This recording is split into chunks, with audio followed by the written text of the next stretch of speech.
Avez-vous déjà vu des photos avec des superbes effets de traînée de lumière, mais vous ne savez pas comment les recréer? Ou êtes-vous à la recherche d'idées originales pour ajouter du piquant à vos images? Vous êtes au bon endroit. Dans la vidéo d'aujourd'hui, je vous présente 4 photos originales ultra créatives où je vous explique exactement ce que j'ai fait avec les réglages utilisés pour vous permettre de réaliser à votre tour des effets de light painting spectaculaires.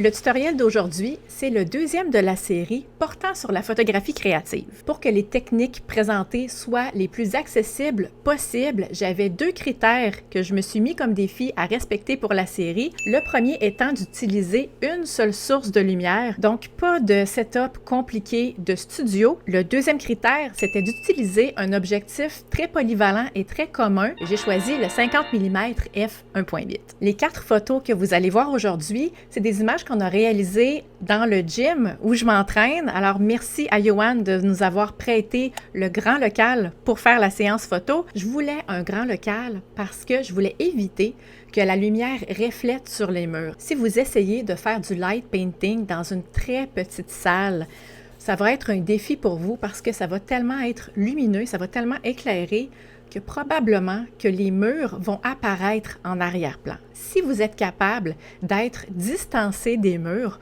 ou du moins d'avoir des panneaux ou des tissus noirs pour éviter le reflet, ça va vraiment vous aider à réaliser des belles photos. Toutes les personnes que vous allez voir dans les séquences behind the scenes, donc les assistants, les techniciens, les personnes qui m'aident, les modèles, c'est des partenaires d'entraînement, des amis à moi avec lesquels je m'entraîne au gym et je tiens à remercier tout le monde d'avoir participé au projet. Je tiens à faire une mention spéciale. Louis, c'est comme improviser le technicien éclairagiste. Il arrivait avec plein de belles idées créatives pour faire des effets avec la lumière. Il nous a vraiment aidé à réussir des beaux clichés. Ma photo préférée de light painting qu'on a réussi à faire, c'est celle de Marion. Mais avant de vous dévoiler comment on a réussi cette magnifique photo, je vous présente mes 3 autres coups de cœur du shooting. On commence avec celle de Rose et Nicolas et je vous montre ce que ça avait l'air au moment de la prise de vue. Faut pas que vous bougez. OK, c'est parti. 1, 2, 3, 4, 5, 6, Je pense que ça va être cool, ça. 7, 8, 9, 10, 11, 12, 13, 14, 15. Oui, good job. Seconde. 1, 2, 3, 4, 5, 6, 7, C'est vraiment la largeur. Oh. 8. Comme vous voyez, c'est une photo qui a été réalisée à contre-jour, donc l'effet de lumière est exclusivement derrière les modèles. Ça, c'est un exemple de pose quand même assez difficile parce que si je regarde les réglages, on avait une vitesse de 10 secondes. Donc, ce que ça veut dire, c'est que Nicolas et Rose devaient tenir la pause pendant 10 secondes.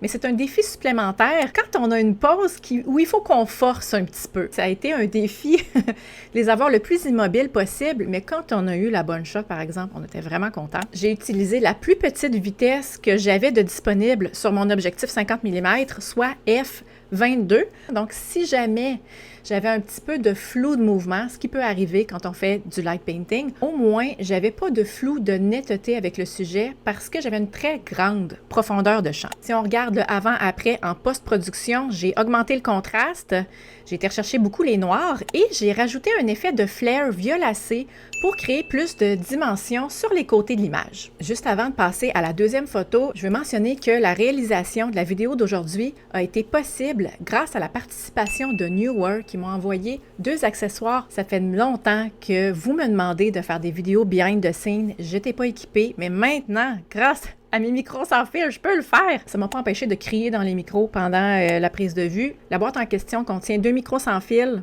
et un transmetteur. Et ce qui est particulièrement intéressant des micros, c'est qu'ils ont des adaptateurs qu'on peut brancher directement sur notre téléphone cellulaire. Un adaptateur pour les modèles iPhone, un adaptateur pour les Android. Et c'est des micros techno-nono que je veux dire, dans le sens où tout ce que j'ai eu à faire, c'est de mettre le micro sur moi, comme ça, de brancher le transmetteur à mon cellulaire, à mon vieux iPhone, et c'est tout. Si j'avais choisi de filmer avec mon appareil photo, il y a un fil qui vient avec le kit qui nous permet de brancher directement sur notre boîtier. Le deuxième accessoire que j'ai reçu, c'est le tube lumineux TL60 qui est naturellement la pièce de résistance pour le shooting photo. C'est un tube avec un écran LED qui nous permet de changer l'intensité, la saturation et la teinte de la couleur vraiment très facilement avec un toucher du doigt. Il y a différents modes de scène d'éclairage qu'on peut changer et on peut le modifier autant directement sur le tube que par l'application Newer. Alors si on veut le faire à distance, c'est très pratique, particulièrement quand on doit prendre des photographies comme on le fait dans le noir. J'ai été vraiment agréablement surprise par la longévité de la batterie. La séance photo a duré environ 3 heures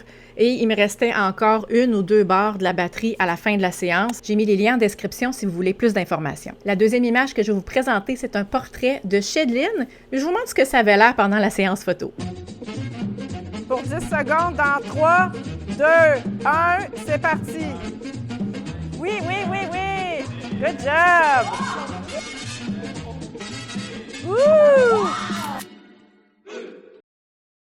Encore une fois, on a une photo avec un effet à contre-jour, mais cette fois-ci, Louis a eu la bonne idée de tourner autour du point de Shedlin avec le tube lumineux pour créer un effet de puissance et d'explosion. Ce truc que je veux vous donner, si vous voulez faire des séances photo light painting comme ça, demandez à vos modèles ou aux personnes qui vont vous aider pendant la séance de s'habiller en noir ou en foncé et de couleurs unies pour éviter les reflets. Si je regarde les réglages pour la photo, encore une fois, on a utilisé un temps d'exposition de 10 secondes, une ouverture de f22, donc une très petite ouverture, et un ISO à 100, donc une super belle qualité d'image. Et si on regarde côté post-production, j'ai créé un effet de dégradé qui s'en va du magenta au cyan, donc qui sont deux couleurs complémentaires, et le cyan qui était la couleur originale au moment de la prise de vue. Pour la troisième photo, j'ai pas de vidéo behind the scene parce que Mishka, qui est le modèle dans l'image, c'est lui qui filmait mes vidéos behind the scene. Alors malheureusement pour celle-là, on n'en a pas, mais je vous parlais de vêtements foncés avec des logos dessus. Vous voyez, là, Mishka, il y avait de l'écriture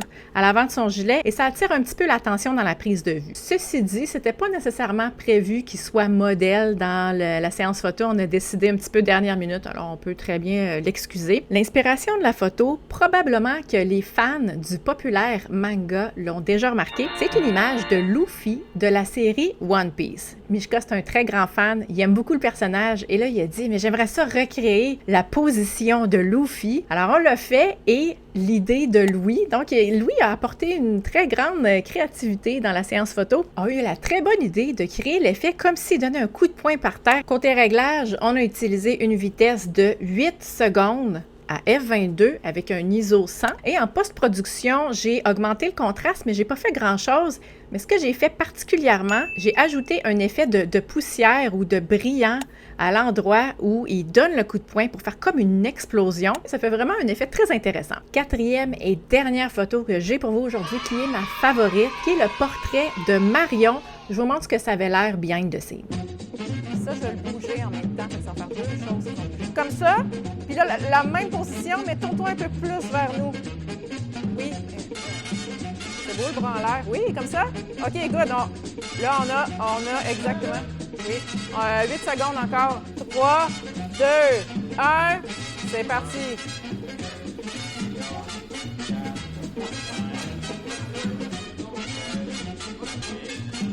Good job.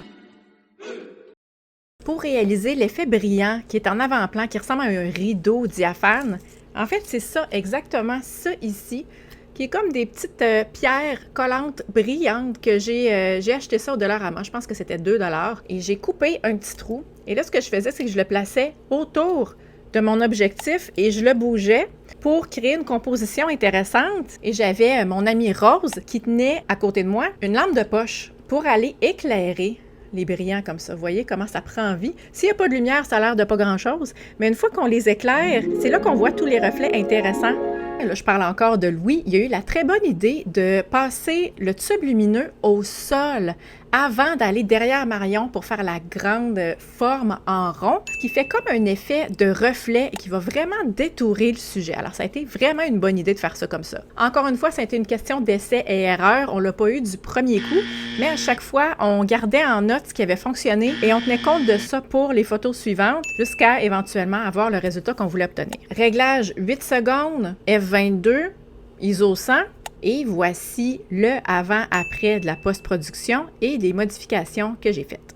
Au courant de cette vidéo-ci et de la première vidéo de la série, je vous ai montré beaucoup d'exemples de avant-après la post-production. Dans la prochaine vidéo, j'explique comment réaliser des effets créatifs de néon, de scintillement, de flare et de dégradé de couleurs. Venez découvrir comment les réaliser dans la troisième partie.